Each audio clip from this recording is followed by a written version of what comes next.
Hello, everybody in the U.S. and around the world. You are on Baseball Outside the Box. Welcome, everybody. I don't know if it's morning, afternoon, or evening, wherever you're at around the world, because we have over 100 countries which follow the podcast and also the live streaming on YouTube. We're currently streaming live on YouTube. Peter Caliendo, if you got any questions, type them in the YouTube part and we will ask them. We're also streaming live on Facebook here in Chicago, 7 p.m. Central Time. Hey, folks, thank you, everybody, for all you do to share the show. That's the reason we are in over 100 countries. Can't thank you enough. Thank you to the Lineup Media Group for hosting us. And we have another exciting show for you. We're excited about this one. It's kind of up my alley because I think it's the foundation of our game. And this young man is doing so much in the game, and especially at the most important level. Everybody can talk about Major League Baseball, college, high school. Look, great coaches, great programs. I love them all. We do a great job, not only in the U.S., but around the world. But we all know the foundation of sport is at the grassroots level. Without the grassroots level, you have nothing. If you don't think long-term, you don't develop the parents, the coaches, and the players, you help them all together, you don't have a long-term program where kids play the game as long as possible. We don't want kids to play it short-term. So again, folks, thanks for joining us on Baseball Outside the Box. Our guest today, Justin Sherman. Let me tell you, why great story. Here's a young man who started his own business at 13 years old, folks. He also had a speech delay problem, which, as you know, as a young kid, you can get teased at school. There could be issues. You got to overcome all this. He started his own business, his own disc jockey business at 13. That's amazing in itself. And then later on, he decides to get into and start his own baseball business, working with very young kids, starting at 6 years old. A lot more to this story that we're going to tell you about because we got some connections, baseball connections together, some great friends, some of his mentors I know real well. I've had on the show. So I think it's going to be an exciting show. So let me welcome right now from Westchester, New York, Justin Sherman. What's up, Justin? Coach Peter, I said this earlier. I'm going to say it again. It's a tremendous honor to be with you. You are phenomenal. You are a gem in the game of baseball. You've given so much to the game, and I'm such a big fan of yours. It's an honor to be here. Well, I appreciate it. I didn't know I had many fans, but I guess I'll take it. You know, and it helps your ego a little bit. And I really appreciate it. Helps my ego, I should say. Sure. You got to have, as my age, as you get older, it's nice to be recognized a little bit. Because sometimes, be honest with you, Justin, once in a while it can happen. In the future, it'll happen to everybody. Sometimes people forget about you. I've got some great mentors, and I know you do, and I've got some that passed away. And one thing I did see, and it's not a negative, but I did see it in a little bit, and that is sometimes we tend to forget our mentors. And that's one thing I tried not to do.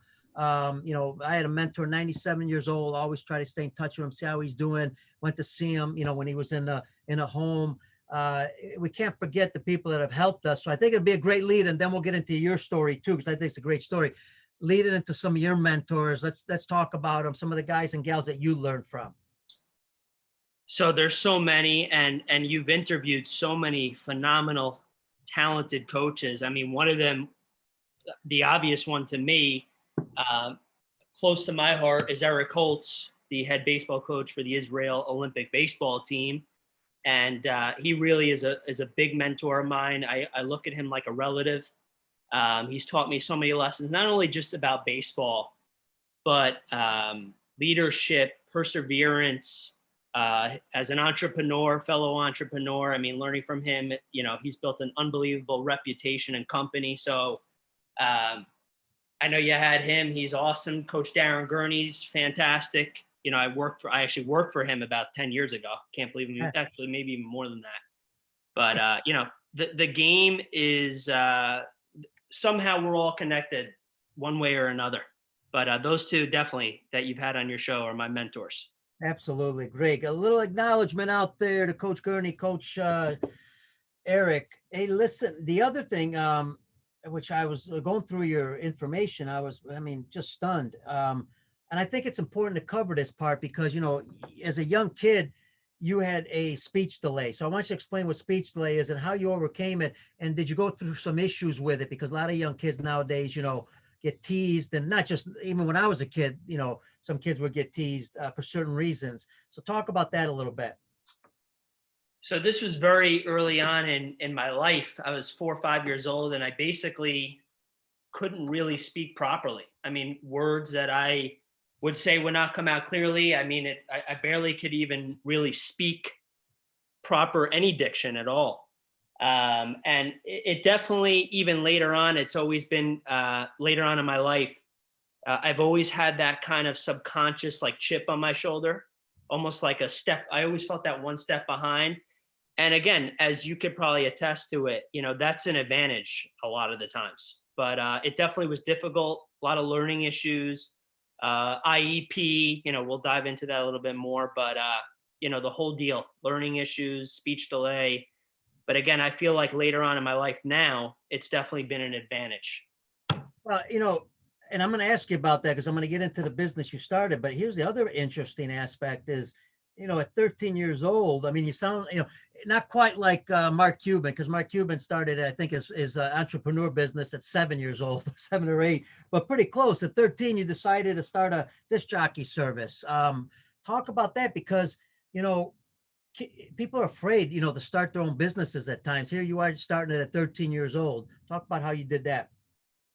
So in Westchester, New York, definitely there's some money around in Westchester, and I'm fully aware of that. A lot of big bar and bar mitzvahs. This was the bar mitzvah scene when I was 12, 13 years old. I'd go with my buddies, and, basically for some reason, we loved just like the DJ, how, he or she was in control of the party and leading the kids.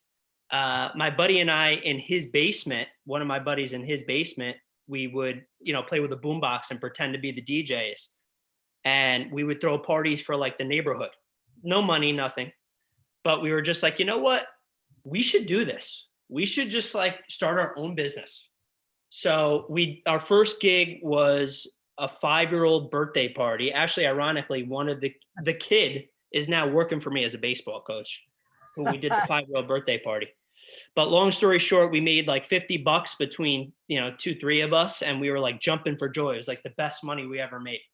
And we just loved the idea of being in charge and leading a crowd and seeing the kids be happy, even at a young age of 13, 14. We were doing like clubs in Manhattan at 15 years old. It's pretty hysterical, but it was a phenomenal experience, life experience. And talk about a life experience, what carries into your business, because you started as an entrepreneur in baseball and all of a sudden you've been in business 8-9 years.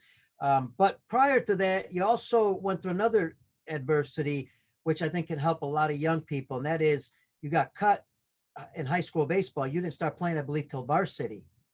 Correct. So like so many of your wonderful guests that you've had on your podcast, played professional baseball, played for the Cubs. I saw Coach Anthony on your podcast. I was the type of player that just had a scratch and claw to just barely make my high school baseball team. And I got cut from my junior varsity baseball team. And the moral of the story is I coached and I ended up playing in college, SUNY Purchase, nice Division III school, coached there, captain there.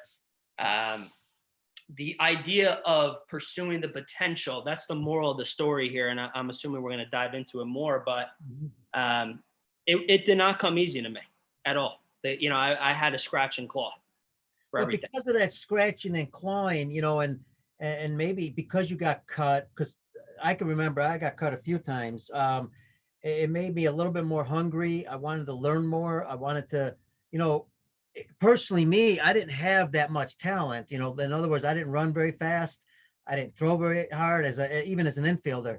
I didn't have great bat speed. So I had to overcome it another way. So you had to go through some of those issues. So how did you overcome some of these issues? What did you do to all of a sudden make it varsity and then go on to college and find a college to play at? So very quick, funny story. As soon as I got cut from the junior varsity baseball team, my mom was picking me up the next day. And I was walking to her car in high school. And in the parking lot, I saw the JV coach. So I said, you know what? I could go the other way, or I could walk up to him and just ask him, like, what can I do to make the varsity team? Yeah. Just genuine question. So I walked up to him and I could have swore he thought I was going to like punch him in the face or something.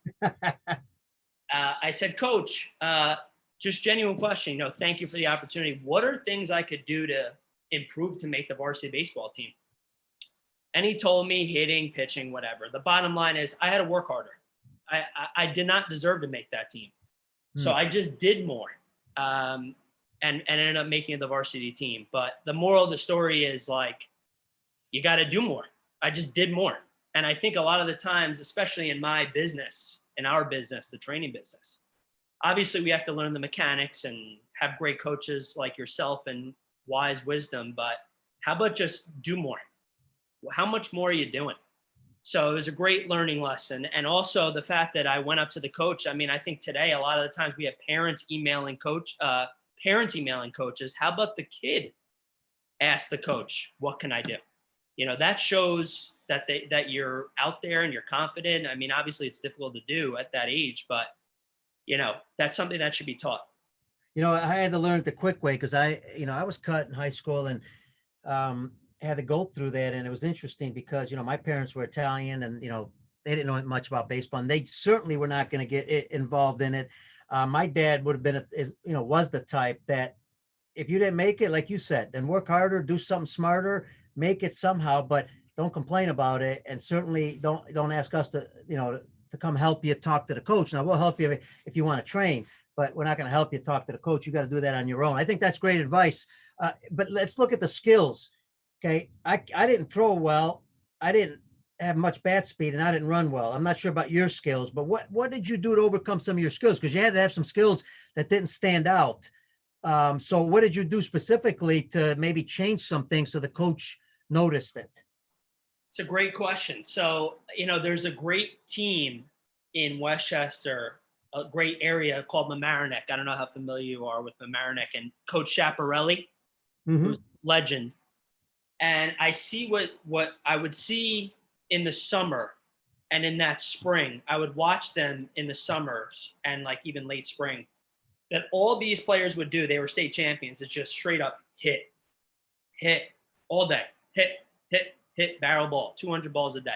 So I said, you know what? If I'm just going to 10X my efforts, nothing different, just 10X my efforts of whatever I'm doing. There's no secret sauce, just 10X efforts. That's what I said to myself. Just do more. And, I ended up being a pretty solid hitter. I mean, led the conference in college in RBIs and all conference. The bottom line, definitely hitting was the thing that turned it around for me.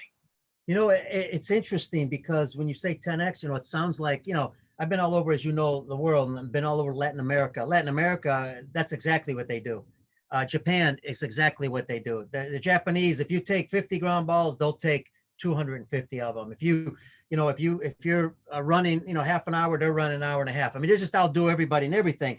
And I bring this up because I want to ask you about this.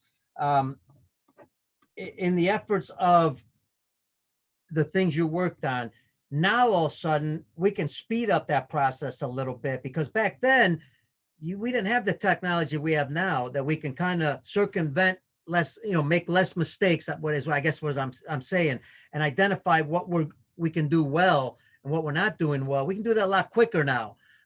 We didn't have that back then. So how much easier is it now when you got the technology to help you out as a player and as a coach? So as a player, I mean, I think even 12 years ago, 10 years ago, video, just straight up video, no Rapsodo or hit tracks or anything like that. Just straight up looking at your swing and making corrections, I think is gold. I mean, kids as young as 9 years old could be doing this and should be doing this. And I tell this to my students all the time. Just straight up put an iPhone, get a tripod. Everyone has an iPhone at this age, which is crazy to me. At 9 years old, you have an iPhone. And just record yourself. I mean, you really could get so much out of that. That's what I would do. I mean, I'd have my buddies just record my swing. I'd record their swing and just watch. But I mean, today, a lot of what I use, I mean, I know the whole, a lot of coaches that you probably have on use the Rapsodo and the hit tracks, which is phenomenal. And, this might be a good segue, but the students that we focus on as just-in-time baseball is ages like 6 to 10, and even as young as 5 to 10. And we really stick with, it's the eye test for us. I guess you could say that's old school, but I don't think it's old school. No, but you're right, because at that age, you know, you don't want to put too much in their heads also. I mean, and you know, we're going to talk about that, because here's what's amazing. Here's the first question I'm going to have for you, because I want to get into your business too. That I was going to get to that, but since you mentioned it, I think we'll segue in this area. You know, what's for parents out there and for players, what's too young? Because, you know, I'm going to be honest with you, Justin. I look at T-ball. I go out and watch T-ball, and you know, my first impression is, okay, look, if the kids are having fun, fantastic, keep doing it. I'm not sure how much fun they're having at T-ball. I've got a different opinion of it. I got a different opinion of what we should be doing with young kids. But I want to get your take on this, because you're working with these kids right now, today, for over 8 years. When should a kid just start if he just likes it, he or she? And where do you start with a 5-year-old? It's a great question. I love this question. So I take a lot of pride in this age bracket, ages as young as 5 to 7 to 8 years old. I would say that core.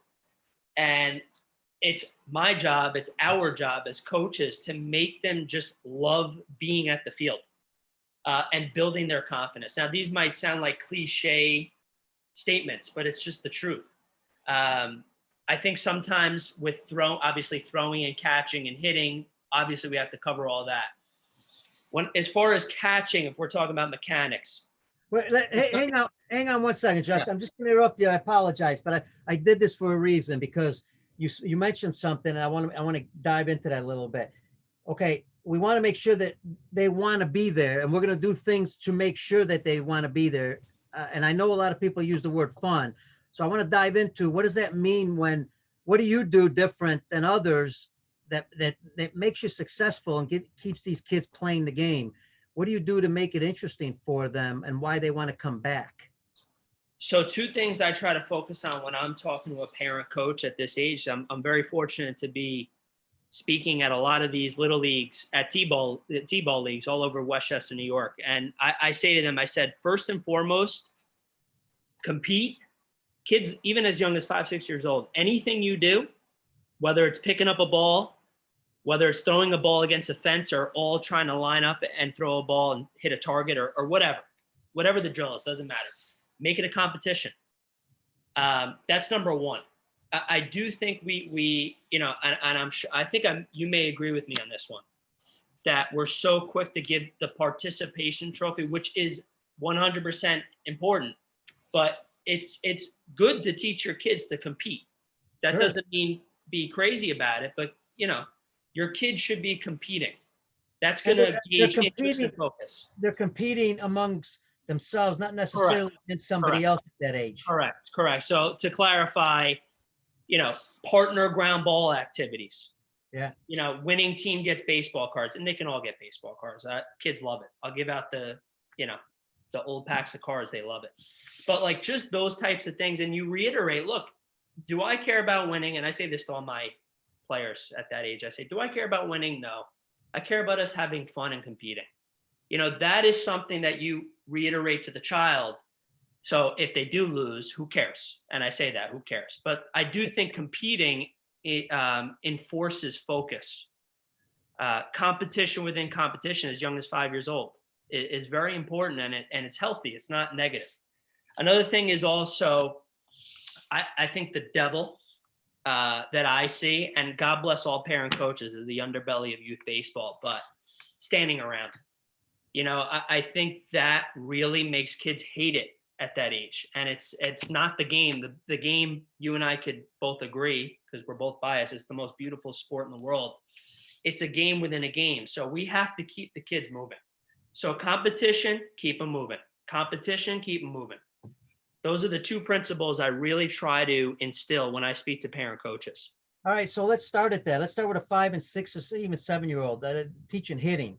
Again, not an easy task. You know, they don't have a lot of balance, or, you know, they're not really sure, you know, how to hold a bat. There's a lot of things that they don't really realize. Where do you start? Where's a parent, even if a parent was working with their son or daughter, where do they start? So if I were to talk about a parent coach's setting, meaning a T-ball game, if you got that 30-minute window to work with your team, because you really don't, these parents, some of them are getting off the train. Well, maybe not now because of COVID, but getting off the train or wherever. They just want to help their kids. They just want to be involved with the team. I mean, something as simple as just with tennis balls, they're on a knee. You can have 2 parents, 5 hitters, so they're all hitting, and you're just rapid fire. Who cares if they miss? They're just going rapid fire, no standing around. Again, contact, we're emphasizing contact here. And obviously the parent has to be on a knee or on eye level. That's very big. I see a lot of parents that are up top and not necessarily an eye level, and that will diminish confidence. So they're on a knee and no one's standing around, rapid fire. You don't even tell them when they're getting the pitch. They're just ready to hit the baseball. So those are some drills, cones, and everyone's hitting off a tee. I just always think to myself, because there's tons of YouTube drills, and obviously you have a library of gold, and I watch it all the time. But basically, whatever it is, to be creative, to not stand around, because that is the devil of a practice for a 5 to 7-year-old. So if you're a coach working with young kids, it's important that you try to recruit a lot of parents, and the parents really don't need to know a lot, because you're going to show them basically what to do. Because like you said, they're going to be on a knee throwing some baseballs or tennis balls. So the more parents you have, the more individualized work there is within that practice. 100%. I mean, they could. So I say this to a lot of my just-in-time coaching staff. I say this to them all the time. When you see them once a week, for you could do the same drill every week, or 2 or 3 drills for 4 weeks with a kid. Same thing for a parent coach's practice.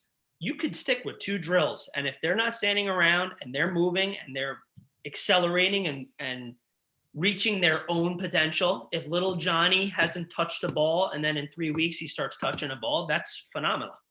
So as long as it doesn't have to be crazy. You don't have to know anything about baseball. The only thing that should be done, no matter what era we're in, is the kids need to be moving, because that is the devil. I call it the devil.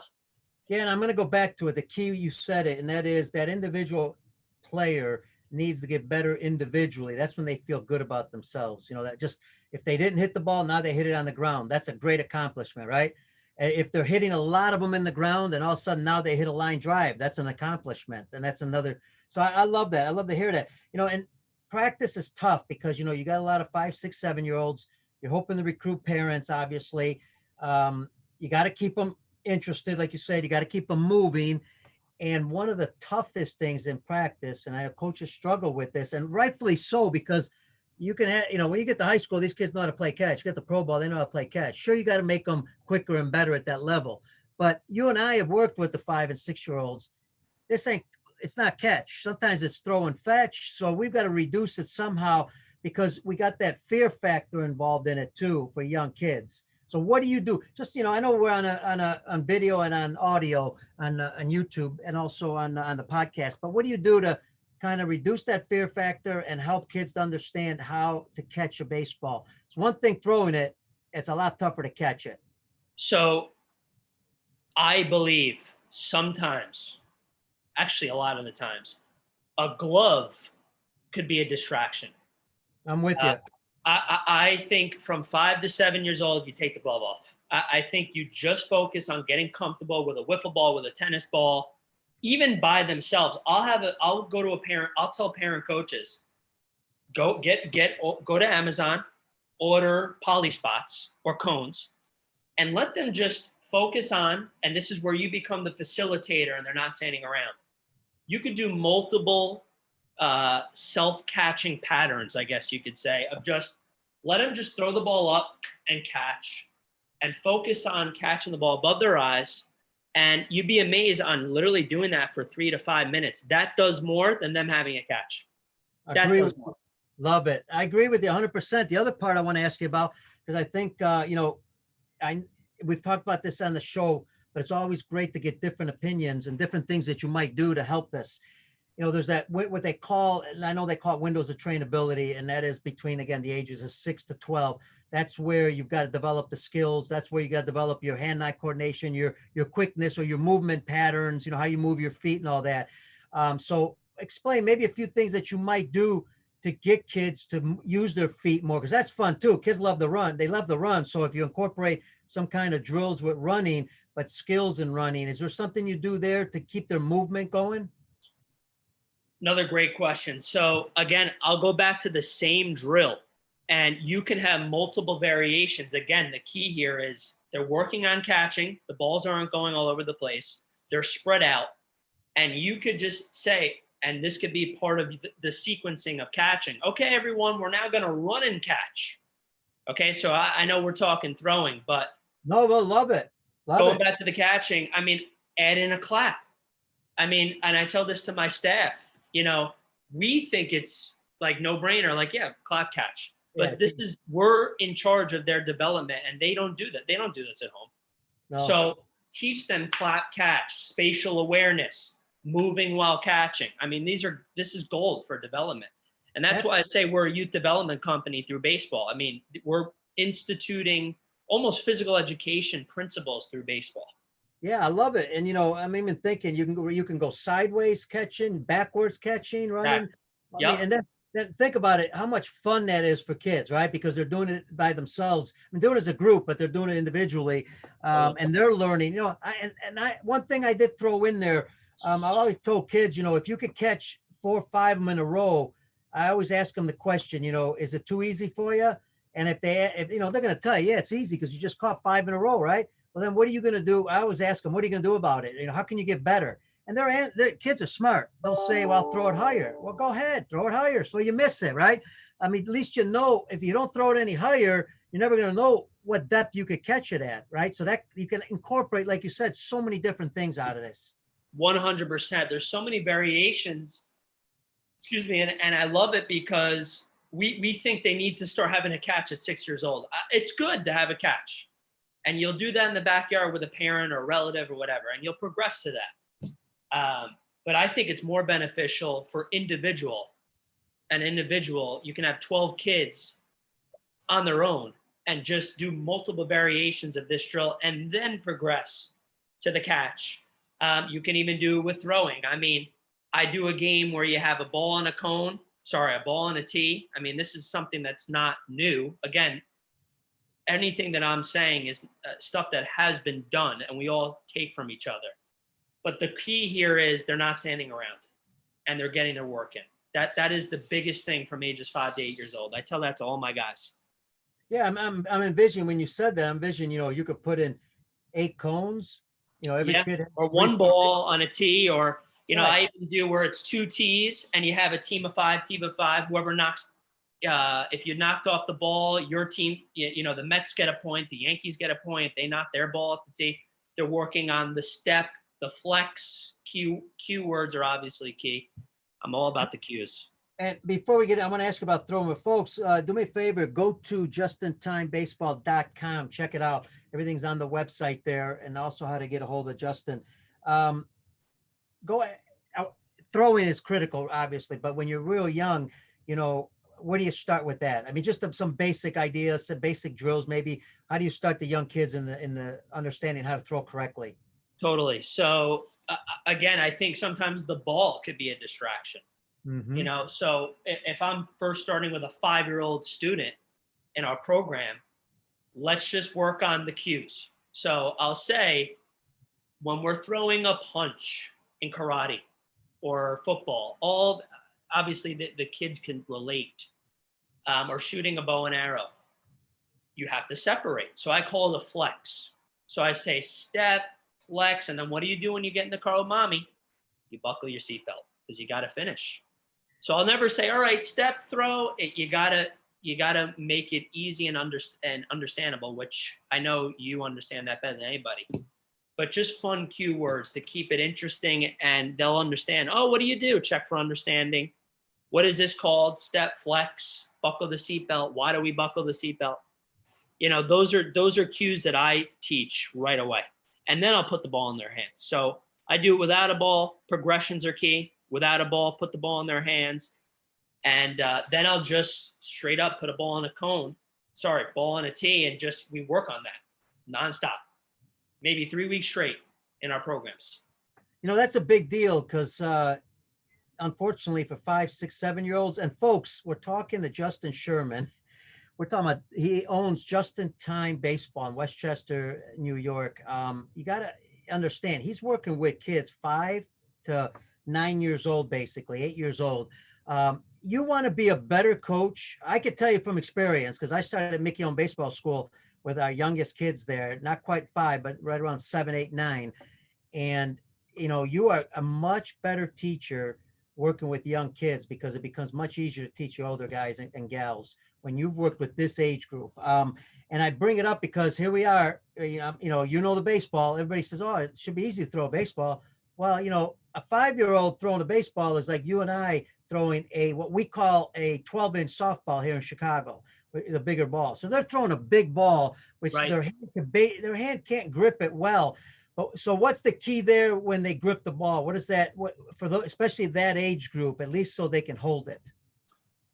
So that's a very good question. I don't think it's talked about enough in general. And obviously, I'm not surprised because of your baseball mind. I like adding the third finger. So at that age, you add the third finger. So you got the 4-seam grip, and then you just add that ring finger. Mm-hmm. Comfortability, confidence. Instead of them trying to choke the ball, I'll just add that third finger. And as they get older, and I explained that to them, I said, look, your hand is growing. We're going to add this finger. As you get older and your fingers get bigger, as you get bigger and stronger, we go to the 4-seam grip. And I teach that. Again, it's really comfortability. The 4-seam, yes. Is it critical at 5, 6, 7 years old that they hold a 4-seam grip? No. I just want them to feel comfortable and not palm the ball. To me, that's what I think is more important than anything. Yeah, and the key is being comfortable. And one thing for your coaches out there that are looking on YouTube, think about it. If you can't hold the ball correctly, your hand is naturally going to hold it this way. Well, we know that's not how you come out and throw a baseball, right? You don't come up this way. You want it fingers on top of the ball, right? And I think that does help because, if you've got a good grip, you're not going to do this. You're going to be able to hold it this way. But if you feel you can't hold it this way, what's your hand going to do naturally? Your body is going to overcome it. Your body's going to know I'm going to drop the ball. So they're going to turn their hand. And now they're going to come up this way. So I agree with you. I think that's awesome. Again, small things that make a huge difference in throwing. The next aspect, once they've got the grip, they got to be able to throw the ball. What's the body have to do? Because the body's got to do something to get in position to throw it. What's the right way the body position, or the right position the body should get into, I should say? So I will say, once we've established where the feet should be, where our hand should be, I say by our chest, and we work on the flex, I go back with the throwing with the buckle, the seatbelt. I mean, I think that's a fantastic cue because they understand that when they buckle, they're finishing. Okay, so I see kids, and I know you do too. I've seen students at 16 that don't get that concept. And that's not that they didn't get it at 16, it's because they didn't learn at 6 years old. So you have to work backwards. So the idea of finishing a throw is so critical at a 6-year-old level, 7-year-old level, at that development stage. So I keep it really simple like that. I keep it that simple, Coach. Yeah, we told you folks, again, justintimebaseball.com. And I was supposed to probably ask you this at the beginning, but since I mentioned your business, people are probably wondering, just in time, why would you call a baseball academy Just in Time? I want you to tell the folks how you got that name. So my mom will love this. I mean, basically, that's how I came out of the womb, not to get all graphic. On time. Just in time. So, I've been doing this for, learning from great mentors like yourself, like Coach Eric Holtz, who's a wonderful guiding light in my life. I've been doing this for years, for a good amount of years now. I can't believe I'm even saying this, like 8 years, but Just in Time Baseball, the actual company, not just Justin Sherman giving lessons, but Just in Time Baseball. About a year old now. We were thinking of a name and this and that. I'm like, just in time, play on words, just in time for baseball. So, Love it. Love it. Love it. Love it. Keep it simple too. Talk to parents. I'm going to get back to a little bit about practice, but talk to parents because 2 things. 1, how parents should be acting at games. And 2, and I get it, it's not real competitive at the 5 to 8-year-old level, but sometimes they are playing t-ball or whatever, maybe coach pitch or something, and maybe they don't have a great game or a great day that day. They don't hit the ball at all. Maybe they struck out a couple times, that they got to go home with their parents, right? So talk about that ride home also. So two things: the field, if there are games going on, what's a proper way to really behave at games, and why. It's not just the behavioral aspect, but why. And then also that ride home. So there's a great coach that I follow, and I was listening to him. His name is Coach Duke Baxter. I don't know if you know Duke Baxter, but he's in New Jersey, and I could connect you with him. But he had a great line, and I loved it, and I stole it because that's like the line, "Good artists copy, great artists steal." We all steal from each other. He said, when you're in the car, when you're at the field, you put your baseball parent coaching hat on. When you're in the car, you put your actual parent hat on. Two different hats. And I love that because it really is separate. Because at the end of the day, you and I are so fortunate to be in this game, the business of baseball. I mean, it's just like a blessing for both of us. And to be speaking to you right now is a real honor, more than you even know. But I think it's so important to understand that it is a game. This is a game. And, we love our kids. Every parent I speak to loves their kids. And it's all, we want our kids to succeed so badly, so it gets in the way. But we have to understand it's a game. We have to understand it's a game. I know I'm saying like cliche things here, but it's just so true. It's the basic fundamentals. And, when you're at the game, if you strike out, get them next time.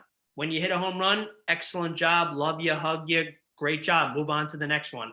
I always try to tell parents a great mentality is, okay, great job, or you struck out, whatever, on to the next one. Don't get too high, don't get too low, because baseball is like life. That's why baseball is the best game in the world. Yeah, and you educate parents, so I'm assuming that, but you had that parent meeting or maybe even parent-player meeting, depending on the situation. And I always wonder, that parent meeting, I know a lot of parents, especially in the U.S., but not all over the world, a lot of parents in the U.S. have played the game, so sometimes they, it's natural. They played the game, so they think they know the game real well. Well, there's a difference between playing the game and teaching the game. Huge difference. You and I and many coaches understand that, teachers. But the skill of the game is one thing. The failure of the game, that's really what they have to understand, because they really got to comprehend how hard, if you haven't played the game at any level, you really don't understand how difficult it is. The failure aspect's tremendous. Now, and I'm not trying to throw negative aspect out there. It's not like we want people to think that this is a negative game. It's just a game that you fail more than you succeed. And when you do, even though you failed, you can, as in hitting, 3 out of 10 times is a great success, right? In most aspects of life, 3 out of 10 is a failure. So talk to the parents about that, why that's so important to understand. So when their kids fail, they know how to deal with it. So I know you know this, coach, but like the great Steve Springer says, sometimes the idea of getting a hit is a bonus. What is success in baseball? And I tell this to all parents. Success, obviously, is helping your team win. That's number one. But what is success? How about like you fought off a lot of pitches, even though you struck out? Like, wow, you had a 12 pitch at bat. Okay, you struck out, but that's success. So the term failure, I mean, there's a lot of things you could do to be quote unquote successful. Whether it's a man on second base and you're moving the runner over, that's success. To me, that's less than 2 outs or 1 out or no outs, man on second, you move them over. You should praise your child, like, great job. You moved that runner over. That's a success for your team because that's helping your team. It's all about the team because that's what life is about. It's about teamwork. So those types of principles, again, very basic, but I think sometimes we use the word failure a lot in baseball, but let's redefine what success is in baseball. How about the fact that you miss 8 balls in a row in your practice, but the last couple you started catching them? Yeah. Success. So if we tweak it and reverse psychology it, you'll see a lot, because that's positivity, right? That's where that, because kids want success. Everyone wants success. We want to boost our self-esteem.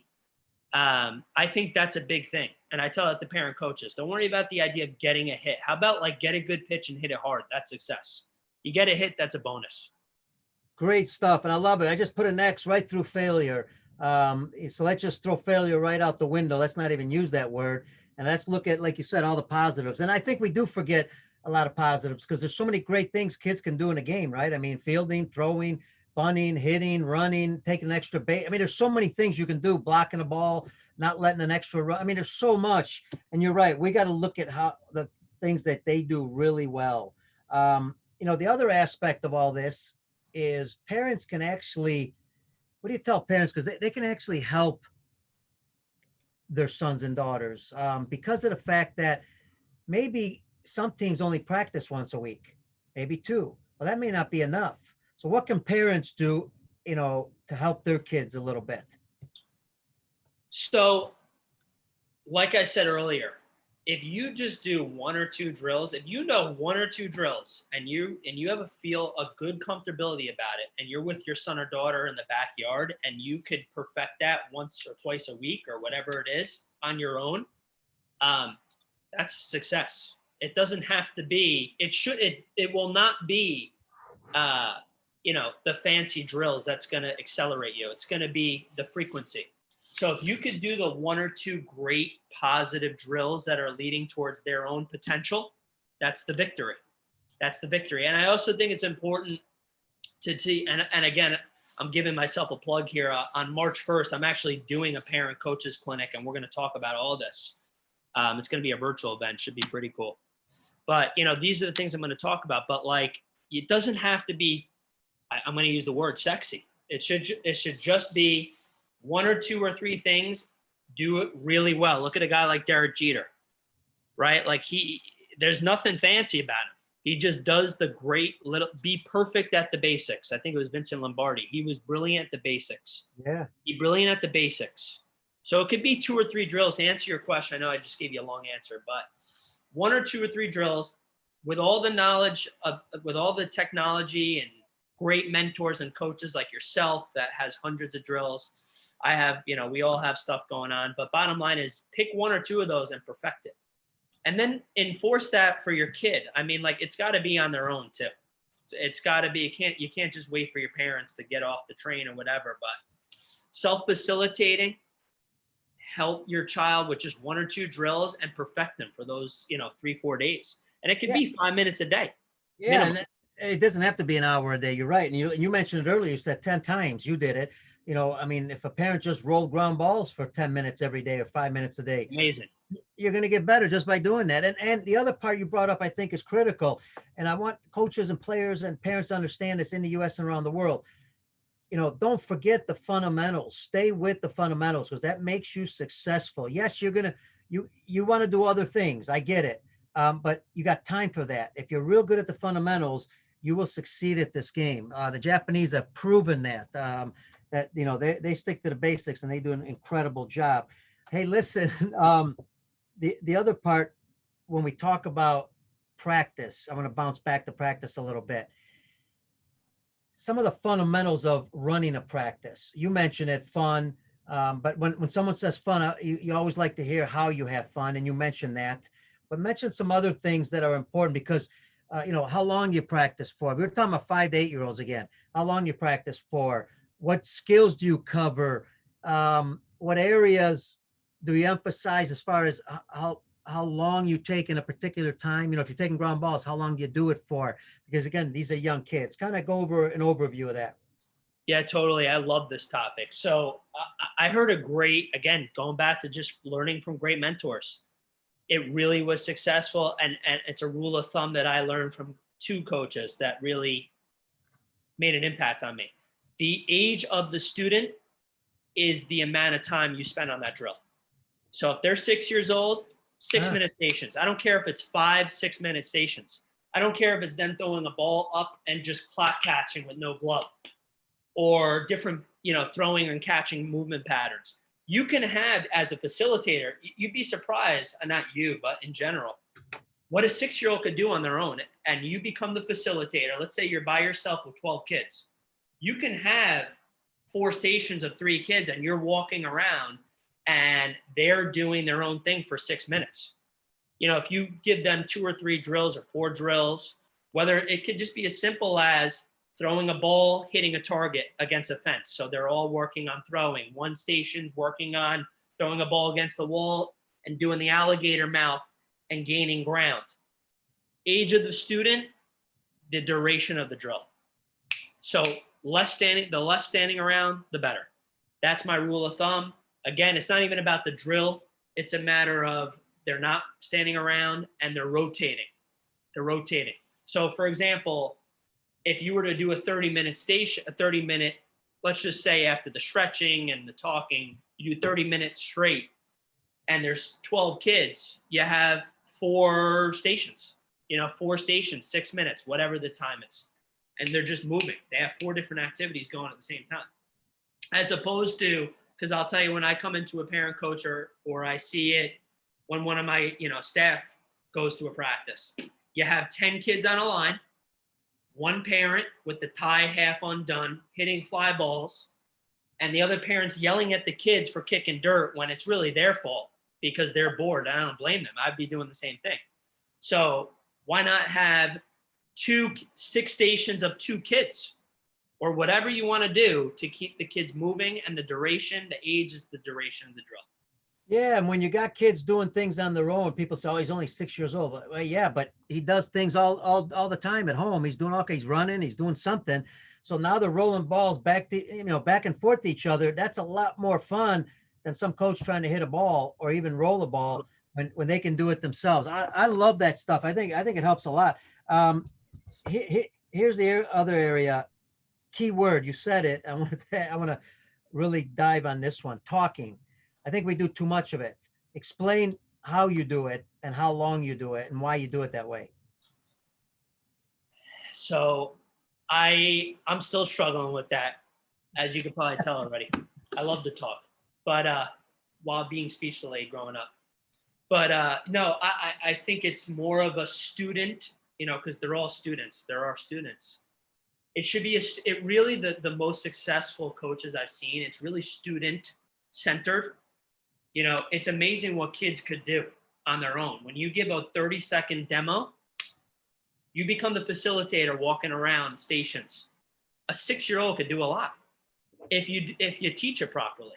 Meaning, if you give the proper demo, you become the facilitator and start walking around. It's amazing what they could do. They could do so much more than we think. Like, oh, he's 6, he can't do it. No, they actually can.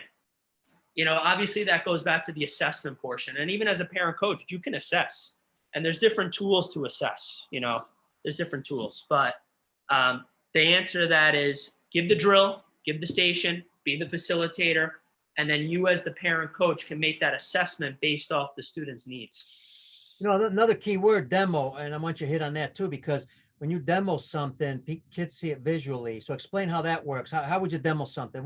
What skill are you showing? Give an example. You're showing a certain skill. You're going to demo that skill. How's that work? So again, if we were talking about catching, I try to stay away. I do. It's a fine line. I think it's important to be, as the teacher, as the coach, to demonstrate the skill. I mean, the easy answer is also to pick someone that does maybe that's not the highest level skill student, but is doing a great job. Let him be the demoer. So that builds his confidence too. And he learns from his peers. We got to walk a fine line there, because we don't want to totally rely on the student, because you are the master as the coach and you want to demonstrate that. But obviously that's a tremendous self-esteem booster to have a student demonstrate. Yeah, and anytime you're demonstrating, especially if it's a student, it's your peer. Now, all of a sudden, boy, they're really focused because it's one of their guys or gals up there that keeps them maybe a little bit more focused. And now you demo it, and then they can go do it. So really, when you're demoing, there's less talking, there's more visual, and now they go out and do it. And then you got the time schedule, and then you can bring them back, and you're doing something else after that. You demo something else, and you go back and do it again. Is that correct? Absolutely. And I also, something I started doing also, Peter, is I found a lot of success with this, is creativity. I say that because I just thought of it like a year ago. I said to we were doing a catching pattern, right? With like walking and catch. I said, you know what? Cooper, you make up your own catch. Let's follow you. Starts throwing it under his arms. What is he working on? Hand-eye coordination. He's 6 years old. let's do the Cooper catch. That alone, they just facilitated that. They're working on creativity. They're working on hand-eye coordination, spatial awareness, not bumping into each other. That's so powerful. That's so powerful. That makes a kid, because the big picture here, as you know this better than anybody in the world, it's about growing the game and making more kids play and building their confidence and youth development. So like stuff like that, like drills like that are huge that I started doing. Like make up your own drill. Yeah, and talk to our parents and coaches again, because part of being a coach at this level, especially, you got to show some enthusiasm. I know when I got done, I was tired, man. Why? Because you showed excitement. How important is that? Instead of having somebody who just kind of monotone, boring, and Totally. just not Totally. fun. I probably see individually like, I don't know, 31 kids a week, and like it's half hours. I'm toast, because not in a bad way. I'm toast in a good way. Like I felt good because I know I gave my energy, right? I think the enthusiasm comes from your why and your purpose. And that's for a parent coach. Like your purpose is to make the kids have fun and build their confidence. That is your purpose. They should be having fun, loving the game, loving being at the field. That will never steer you wrong. And that should just bring enthusiasm, because I say this to every parent coach. They're the underbelly of baseball. I am not a fan of get rid of all parent coaches. I think that is not the right idea. I think that we need to work in unison with each other. I mean, yeah, the parents definitely sometimes step on the pros' toes all the time. But if we work in unison, it could be a beautiful thing. I think that's where we're missing here. So to answer your question, they're the underbelly, and that should bring enthusiasm because they're important. They're pivotal. Yeah, I agree with you. I believe, and I got to say, parents, whether you like it or not, are part of the program. And like you said, they do sometimes go over the line. You just got to let them know what that line is. But no matter what, they're going to be at home, whether it's a mom or dad working with their kids. And if you're both on the same page, we always call it a three-pronged system: educate the parent, the coach, and the kid. And that's exactly what you're doing. Love it. The other part, you kind of bring in the key words and give me an idea on what to ask here. You said why. Okay, so Justin Sherman had a choice. You were an entrepreneur at 13 as a disc jockey. Making money at 13, and you could have gone that avenue because you obviously had a passion for it. You loved it. Why'd you pick baseball? So I always had, and this goes back to the DJ business, I always had a love for putting groups of people together. I just always loved doing that in the neighborhood, stickball. I tell kids it's sad, it's cute. I tell kids about stickball now, and they're like, "What's stickball?" Yeah. So I teach them about stickball. But like even just playing stickball, bringing kids together has always been a subconscious thing that I love to do. I love bringing other kids from other towns together, my friends, their friends, and just getting them together. And I would always just find myself coaching the little ones in our group. So we'd be playing, we're 13, and an 8-year-old would show up and play stickball. I always just found coaching and trying to get them better. I just get like a high off of trying to grow the game. I've had phenomenal mentors. We talk about Eric Holtz. I mean, he's like phenomenal. Guys like him, and just always had that love for bringing kids together and being a mentor, being a leader. And I've been so fortunate. Coach Peter Annunziata, he was my high school baseball coach. Just great. Not even the X's and O's. Obviously, they are very knowledgeable, but that's not why I look at them that way. I look at them because of their leadership, the life lessons through baseball. That's what this is all about. And it just inspired me to want to grow the game and just be a part of the development, because I was in their shoes. I was not a stud growing up. I'm still not a stud. You know what I mean? Like as far as a player, I was not that player, and most kids aren't that player. So I have a soft spot for that. And I want to help grow that part of the game and help build kids' confidence. Yeah, nothing against guys and gals out there who had great talent. If you had great talent and you played at a high level, God bless you.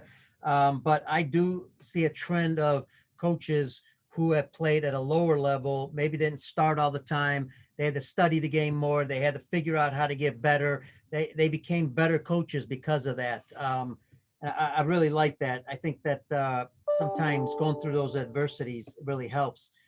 Coaches, and Justin, we're coming close to the end here, but coaches will always say something you hear a lot from coaches working with, again, folks, remember, we're talking about kids working with kids ages 5 to 10 years old here in that age group, 5 to 10.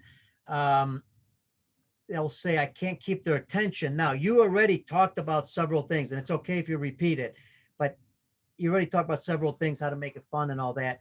But coaches will, you hear that a lot. I can't keep their attention. I got 12 kids, and they're 6 years old, and rightfully so, right? I mean, 6 years old, you don't want to sit there, like, as we just talked about, listening to somebody talk for 2 minutes. That's too long. So talk to those coaches when they say, I can't keep their attention. What else can they do during I'm guessing 45-minute practice maybe, or Yes. Matt, maybe at that age. So go ahead and how do I keep their attention? Other avenues. So I think a game changer, Peter, is self-reflection and taking responsibility. So like the example I gave when I show up to a baseball practice, and I'm fortunate to be paid to help these parents run their practices through our company. And I'll just sit there and observe, and I'll see, like I'm repeating myself, one coach, 10 kids. You need to take responsibility and say, okay, wait a minute. If I was that student, if I was that kid, would I be doing the same thing? The answer is yes. And, the drill doesn't even have to make sense, but to keep it fun, there's no excuse, especially in 2021. You can't go on your way to practice, look up 2 drills for 2 minutes on YouTube and just say, how can I divvy them up and if I have 12 kids, make it, 4 groups of 3. It's at this point, it's actually inexcusable. I really believe so. So I think self-reflection, taking responsibility. I mean, I do it every day. Like, that's a life lesson. Like, okay, wait a minute. What did I do? So them kicking dirt and I'm yelling does nothing. Like I try to make it a point, like yelling is the sign of zero control. The only time you ever need to yell is if there's immediate danger, which that goes back to practice management skills. And that could be taught, by the way, with different drills, obviously different drills, but just understanding the basic factor of the duration of the skill is the age of the kid, 6 minutes, 6 minute station. That alone will help the kids have more fun, build their confidence, keep them more engaged, and it'll be a domino effect. Yeah, I love it. Hey, I got to tell you, because when you mentioned stick ball, I'm going back. I think we need to, sometimes we say we shouldn't be old school. I think sometimes we should be old school, because Totally. I think we ought to play some stick ball. We ought to once in a while, draw that box on the school wall. I mean, use tape so that way the school doesn't get mad at you. That's, we used to paint it on there. They allowed us, get a rubber ball and just play hitter against pitcher, or, wiffle ball games. Go back and just Totally. let kids play on their own. How critical is that? It's amazing. I mean, you'd be surprised. I have hundreds of parents that email me like, what can I do with my child? How about does your kid play wiffle ball? Right. I straight up say that. They look at me like, what? Nothing to do with any crazy drill. Yeah, I'll give them drills. Obviously, I'm not taking away drills. There's drills that definitely specifically target a focus of what you're working on. But how about just how often does your kid throw a tennis ball against the wall? How often does your kid literally just go outside and throw a ball up to themselves? It's amazing how many kids now don't do that. So keep it simple. Keep it simple. Stick ball, wiffle ball, phenomenal. Love it. Hey, let's finish with this. We'll actually finish with any last comment you have for players and coaches, to help them working with this age group. But the question I wanted to ask was, you mentioned, we all learn from others. Okay. But I also believe that as you're doing things as a coach, you're working on drills, you're working on skills, you got private lessons that you give. You always learn something else on your own through trial and error. I'll give you a quick example, and then you can I'd like to hear, maybe something you learned that you actually created on your own and learned on your own. That doesn't mean somebody didn't have it already. You just didn't know that they had it. An example would be in games. I always tell young coaches with young kids, I say, listen, don't ever, ever, ever tell your kids how many outs there are when they're on a base, and then they'll kind of, they'll look at me like I got three heads, right? What do you mean don't tell them how many outs? They got to know the outs. That's the problem. You're telling them the outs. So you're enabling them. You're actually, telling them the outs. So what happens is they expect that. Well, and I mentioned, did you ever think about asking them the outs? And I'm talking about young kids. You get to high school and college, you can actually have each player give you the outs, right? Well, that's teaching to me. Now, nobody taught me that. I came up with that on my own. Okay. Maybe the only thing I came up on my own, but I came up on my own. So I'm interested in hearing through the 8, 9 years that you've been working with these kids. Is there something that you came up on your own, possibly that you didn't learn from somebody else? I know throw you a little curveball here. But what do you think? What do you got for me? It's a great question. Well, this might not cover the answer, but you got to be, when I show up to a lesson, when I show up to a practice, like this is what we're doing, teacher command. I think I'm learning that a lot of the times, like you could do a lot of teaching.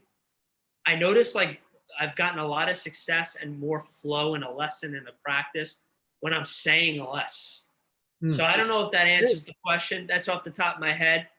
But I would say I learned that, and you just kind of see the flow. If you have the foundation and you get the principles, stepping back, because I'm the type of guy that wants his finger on the pulse constantly. Something I've learned and I've noticed over practices and training just over the last like year or two, like let's just be the facilitator and little things, little touch, like almost like a little paint. Let them figure it out a little bit. Yeah, like don't be so quick to adjust. Like that is teaching. My job as the instructor, and I say this to my coaches, your job is to teach, and I think that the role of a fantastic coach, in my opinion, is to teach them how to self-correct themselves. Yeah. So that's something I've learned over the last 2-3 years is kind of like, wait a minute, like, let me just step back for a second. And I'll ask them, like, what'd you feel there? Like more like questions. It's a conversation as opposed to do this, that, do this. Love it. No, I love it. I think that's teaching less. I mean, saying less, and they're going to learn more. You'd be surprised. What about, I'll throw another curveball at you. I love it because I love asking coaches these questions. And that is because I want coaches, you even mentioned it in your, on your website, outside the box. You're an outside the box thinker. I think that's important.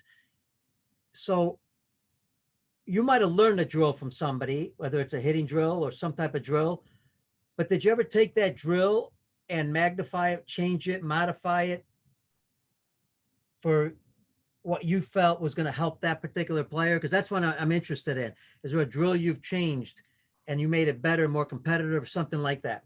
Totally. And I think that 100%. There's two folds to that question. I love that question. There are drills that were really geared towards a high school practice that I would make it for an 8-year-old. Right. And then that's on the coach or the teacher or the parent to make that modification. Now that might be for someone that has been coaching for more, a couple of years. I mean, this could be taught to a parent, but I do think I've pushed the limit and said, you know what, even though it's for a high school kid, let me see if this 7-year-old could do it. Obviously with some modification, but like I said earlier in the show, like, it's amazing what a kid could do. I did that many times over the last couple of years. And I'm like, wow, these kids, like, they get it. So I don't know if that's the right answer, but the long-winded answer is 100%. I push the envelope a lot more lately because I don't think we give kids enough credit. That goes back to management and understanding, like, kids could do so much and they're sponges. They may not be looking like they're paying attention, but they are paying attention. Absolutely. How about when, it's, again, you keep giving me key words, so I'm going to give you one more here.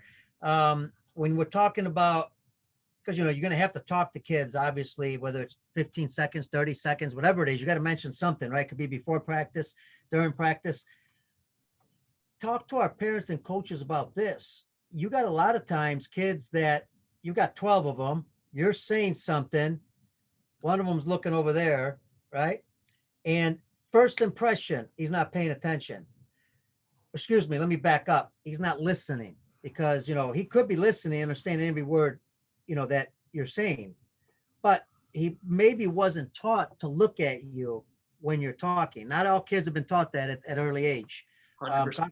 Kids that don't look at you, and you don't want to hold that against them, because you better make sure that he's really not paying attention, right? So what do you do in that situation with a player like that, where maybe they're not looking directly at you, or maybe there's a talk you give about why they should be looking at you? Absolutely. So like Glenn Ross, I don't know if I said it right. ABC, always be closing. We're always be coaching. And it's self-reflection as a coach. I mean, again, that is a teaching moment, like eye contact, life skill. And it's so sad because of this COVID situation and Zoom. And I mean, it's beautiful, like stuff like this. You're in Chicago. Am I correct? Yep. Right. I'm in New York. So, I mean, that's the beautiful part, but the negative is the cognitive function is going to be delayed, as far as eye contact is not taught. So that goes back to, instead of saying, hey, look at me, step back as the parent and say, it's very important when we're speaking to a coach, eye contact. That's a teaching moment. That's youth development through baseball. So every situation is a coaching opportunity. It's not necessarily, here's how you hit a baseball. That's a teaching moment right there. Eye contact. What happens if your kid says, why should I do that? It's a sign of respect.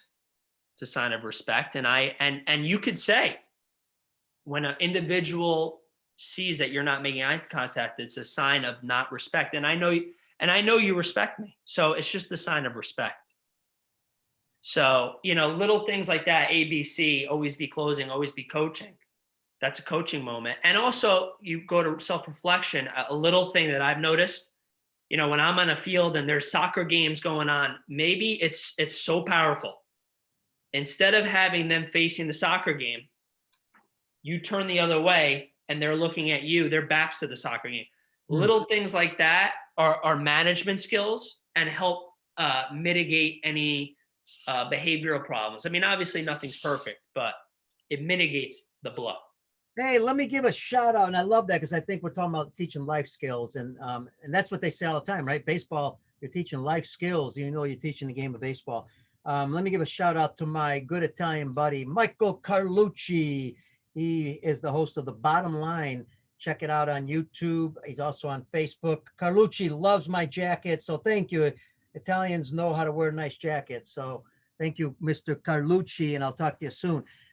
Justin, let's finish off with this. There's a lot we could talk about, but there's something we may have missed that you wanted to talk to parents, coaches, or players about, something you want to mention, kind of last closing, words.